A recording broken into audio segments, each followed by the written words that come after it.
चंदन नगर नामक एक छोटे से गांव में विमला काकी नाम की एक औरत रहा करती थी। उसकी बबली नाम की बहू थी जो बहुत ही सीधी और सांवली थी, जिसकी वजह से विमला काकी उसे बिल्कुल भी पसंद नहीं किया करती। एक दिन विमला काकी अपनी झोपड़ी में आराम से खर्राटे लेकर सो रही होती हैं। तभी अचानक एक कांच की बोतल की गिरने की आवाज आती है और विमला काकी की अचानक से आंख खुल जाती है। अरे अरे, अब क्या हो गया?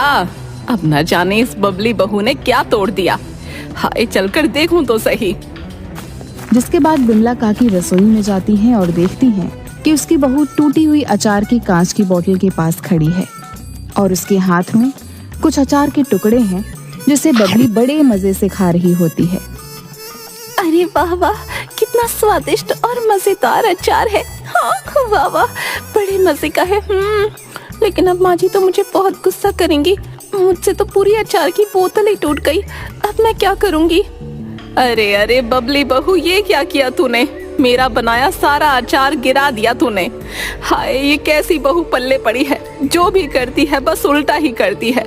अरे ना तो तेरा रूप है ना गुण, न जाने कौन सी घड़ी में मैं तुझे अपने बिरजू के लिए ब्याह कर ले आई। हाय, मेरा सारा अचार। न जाने क्यों माँ जी हमेशा मेरे रूप को लेकर बातें बनाती हैं। अगर मैं रूपवती नहीं हूँ तो इसमें मेरी क्या भूल? ऊपर वाले ने मुझे बदसूरत बनाया है।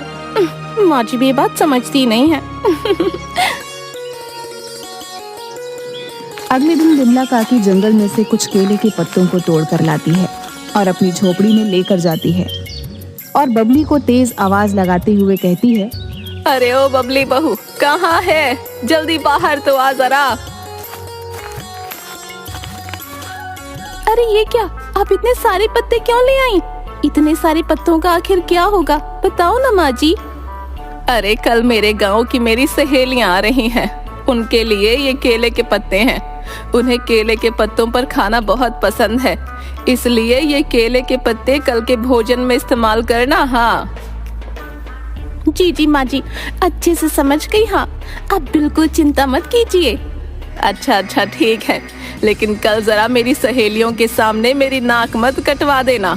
जरा अपना ये रंग रूप थोड़ा संवार लेना, समझी? वैसे तो न जाने मेरी सहेलियां देखकर ही तुझे क्या कहेंगी। मेरी तो नाक ही कट जाएगी।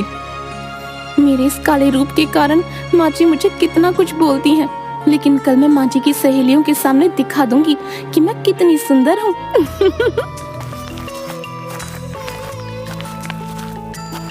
अरे अरे, आओ आओ, आ गई तुम दोनों। मैं कब से तुम्हारा इंतजार कर रही थी। अरे आंखें तरस गई तुम्हें देखने के लिए, मेरी प्यारी सहेली। अरे हाँ हाँ विमला काकी, हमारा भी तुमसे मिलने का बहुत मन था। और फिर तेरी बहू से भी तो मिलना है। हाँ हाँ, बिल्कुल सही बोल रही हो।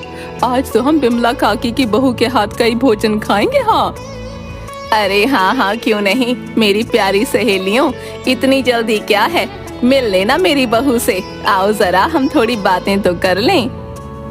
अरे हाँ हाँ, क्यों नहीं विमला काकी, आखिर हम चारों सहेलियां इतने दिनों बाद जो मिल रही हैं, पर आज तो खूब बातें होंगी। हाँ अरे अरे, लगता है माँ जी की सहेलियां आ गई हैं। मुझे उनके सामने सच संवर कर और बंधन कर जाना होगा। लेकिन मेरा ये काला रंग, मैं इसे कैसे छुपाऊं? अरे हाँ, मिल गया मुझे हल।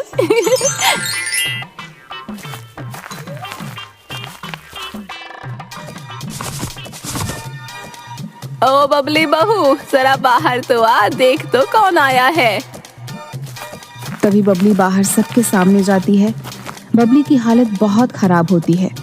देखने में बबली बहुत खराब लग रही होती है, जिसे देखकर विमला काकी की तीनों सहेलियां हंसने लगती हैं। विमला काकी, तेरी बहू तो सबसे निराली है। निराली। अपनी सहेलियों की ऐसी बातें सुनकर विमला काकी को बहुत गुस्सा आता है। देखिए माँ जी, मैं हो गई बहुत सुंदर। आपने बोला था ना आज आपकी सहेलियों के सामने सुंदर लगना है, तो देखो लग रही हूँ ना सुंदर। अरे अरे, थोड़ी सी बुद्धू है मेरी बहू, इसलिए।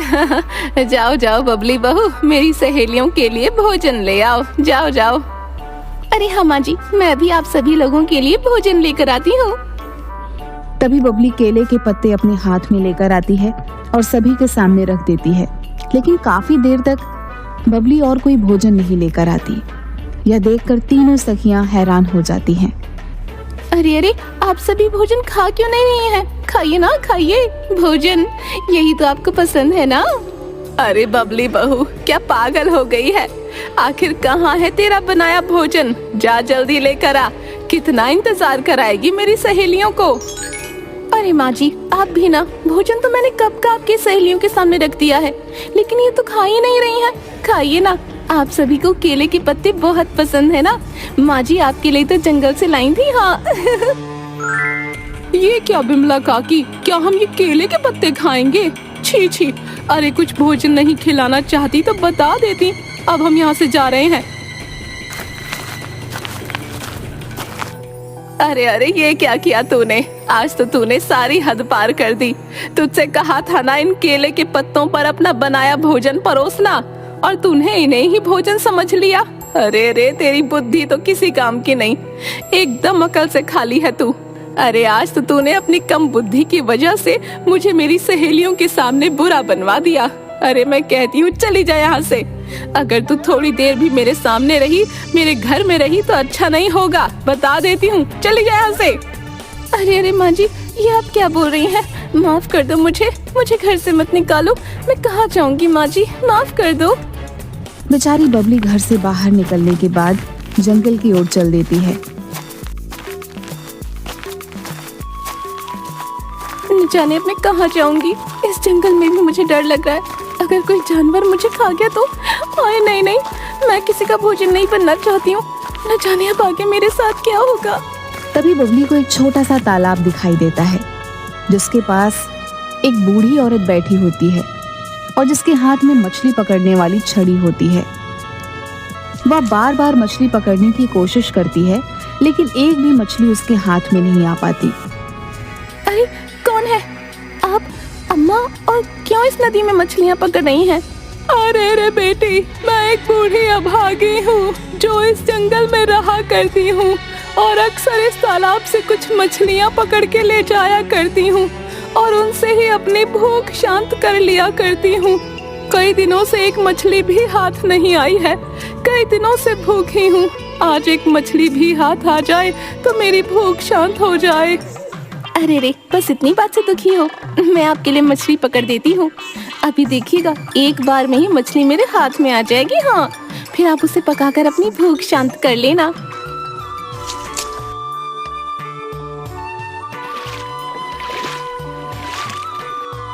अरे अरे, ये देखिए माँ जी, मैंने कहा था ना, देखिए कितनी सारी मछलियाँ हैं। देखिए देखिए।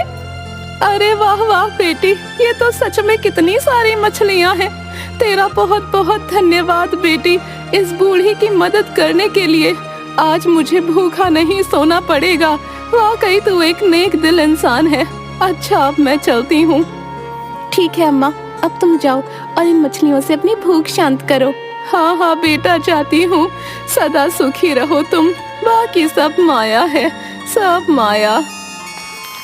जिसके बाद वह बूढ़ी वहां से चली जाती है और थोड़ी दूर जाती ही गायब हो जाती है। बबली जंगल में आगे बढ़ती है और देखती है कि एक बहुत ही भयानक और अजीब दिखने वाली औरत बैठी रो रही होती है। बबली उसे देखकर डर जाती है। अरे कौन हो तुम? रो क्यों रही हो? और तुम देखने में इतनी भयानक क्यों हो? क्या तुम मनुष्य नहीं हो? मुझे बहुत डर लग रहा है।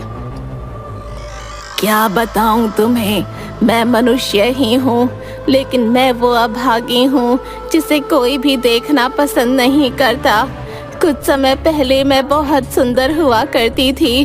अपने रूप का मुझे बहुत घमंड था, जिसकी वजह से मैं सभी को नीच समझा करती थी। लेकिन एक दिन एक भूखी भिखारन भोजन मांगने मेरे द्वार पर आई। उसका रूप बहुत गंदा था, लेकिन अपने रूप के घमंड के कारण मैंने उसे नीच समझा और बिना कुछ भोजन दिए घर से भगा दिया। उसी भिखारन के श्राप के कारण मेरा ये हाल हो गया।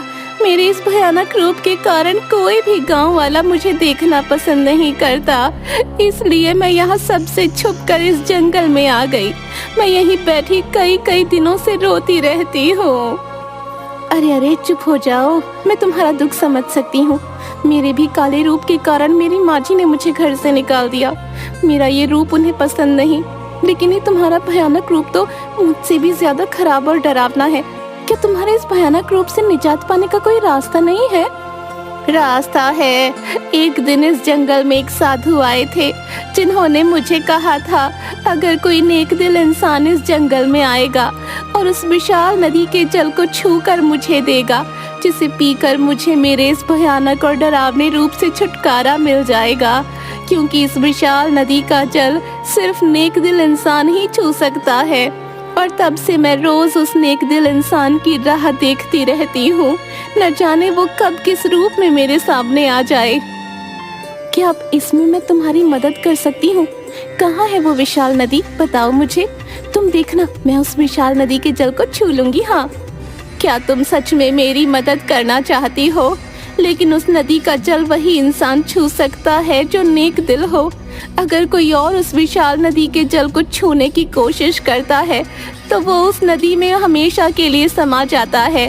नहीं, तुम देखना, मुझे कुछ नहीं होगा। मैंने तो कभी किसी का दिल नहीं दुखाया। मैं अवश्य ही तुम्हारी मदद करूंगी। अगर उस विशाल नदी के जल से तुम्हें तुम्हारे भयानक रूप से छुटकारा मिल सकता है तो चलो मेरे साथ उस विशाल नदी के पास, मैं करूंगी तुम्हारी मदद। यही वो विशाल नदी है। तुम अगर इस नदी के जल को छू पाओ तो ही पता चल पाएगा कि तुम एक नेक दिल इंसान हो या नहीं।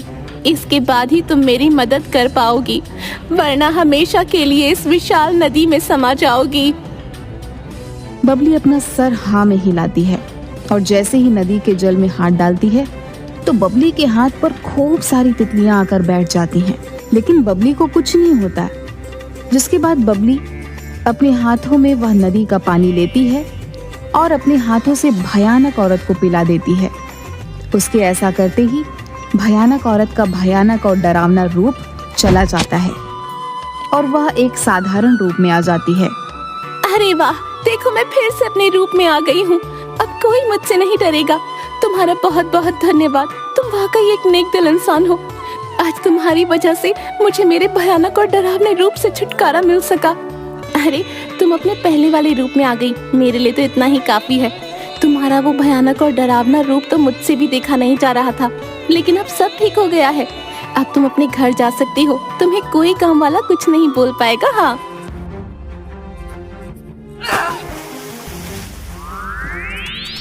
अरे कौन हो तुम और यहाँ इस नदी में क्या कर रहे हो? तुम देखने में बहुत ही भयानक हो। मुझे कुछ मत करना। हाँ, मैंने कुछ नहीं किया। छोड़ दो, मुझे जाने दो। अरे अरे बबली बेटा, तुम डरो मत, मैं तुम्हें कुछ नहीं करूँगा। ये एक जादुई नदी है जिसका स्वामी मैं हूँ। इस जंगल में वही इस जादुई नदी के जल को छू सकता है जिसका हृदय नेक और कोमल होता है। तुमने इस नदी के जल से जिस भयानक औरत की मदद की वो और कोई नहीं बल्कि मैं ही था। वो मेरी ही माया थी जो तुम्हारी परीक्षा ले रही थी। मैं तुमसे बहुत प्रसन्न हुआ। बताओ तुम्हें मुझसे क्या चाहिए? मैं तुम्हारी इच्छा जरूर पूरी करूंगा। अरे, क्या आप सही बोल रही हैं? अरे, मुझे तो यकीन ही नहीं हो रहा। मैं आपसे ज्यादा तो कुछ नहीं चाहती हूँ। मेरी सबसे बड़ी समस्या मेरा ये काला और भद्दा रूप ही है, जिसकी वजह से मुझे लोगों की बातें सुननी पड़ती हैं और इसकी वजह से ही मेरी सास ने मुझे घर से निकाल दिया। अब आखिर मैं क्या करूं, कहाँ जाऊं? मेरी सहायता कीजिए। ओ अच्छा, तो ये बात है। ठीक है बबली, तुम रुको जरा, तुम्हारी ये परेशानी अभी हल किए देता हूँ बेटी। देखो बबली, अब तुम सबसे सुंदर हो गई हो। तुम्हें अब कोई भी कुछ नहीं कह पाएगा। जाओ, अब तुम अपने घर जाओ, सदा सुखी रहो। अरे बाबा, मैं तो बहुत सुंदर हो गई, बहुत ही सुंदर। अब कोई चाहकर भी मेरे रूप को नहीं कोस पाएगा और माँ जी तो मेरा ये रूप देखकर बहुत खुश हो जाएंगी। आपका बहुत बहुत धन्यवाद। अच्छा, अब मैं चलती हूँ। हाँ। जिसके बाद बबली अपने घर जाती है जहाँ पर उसकी सास बैठी रो रही होती है। बबली को देखते ही वह खुश हो जाती है। अरे बहू, आ गई तू। कहाँ चली गई थी? मैंने कितना ढूंढा तुझे, बता कहाँ गई थी? और ये क्या बबली बहू, तेरा तो पूरा रूप ही बदल गया। आखिर ये सब हुआ कैसे, बता मुझे। हाँ देखिए ना माँ जी, अब मैं कितनी सुंदर हो गई हूँ। आपको मुझसे अब कोई शिकायत नहीं होगी। हाँ देखिए तो जरा, अब मैं कितनी सुंदर हो गई हूँ। देखिए देखिए, और ये सब उस विशाल नदी के कारण हुआ। अरे क्या बोल रही है बबली बहू, विशाल नदी? क्या सच में किसी विशाल नदी के कारण तुझे सुंदर रूप मिला? हाँ माँ जी, विशाल नदी, ये सब उसके ही कारण हुआ। अरे क्या तू सच बोल रही है? अरे वाह बहू, मैं तुझ जैसी बहू पाकर धन्य हो गई। लेकिन बहू, अब मुझे तेरे रंग रूप से कोई फर्क नहीं पड़ता। तेरे जाने के बाद मुझे एहसास हुआ कि तू वाकई कितनी अच्छी है। तेरा दिल एकदम साफ है और नेक है। कितना कुछ सुनाया मैंने, मुझे माफ कर दे बहू। नहीं नहीं माँ जी, आप चुप हो जाइए, मैंने आपको माफ कर दिया। आप मेरी विमला काकी हैं, इसलिए मैं आपसे कभी नाराज नहीं हो सकती हूँ। हाँ, स्टोरी अच्छी लगी हो तो स्टोरी को लाइक करके चैनल को सब्सक्राइब कर ले और साथ ही बेल आइकन को भी दबा ले ताकि हमारी स्टोरी सबसे पहले आप तक पहुंच सके।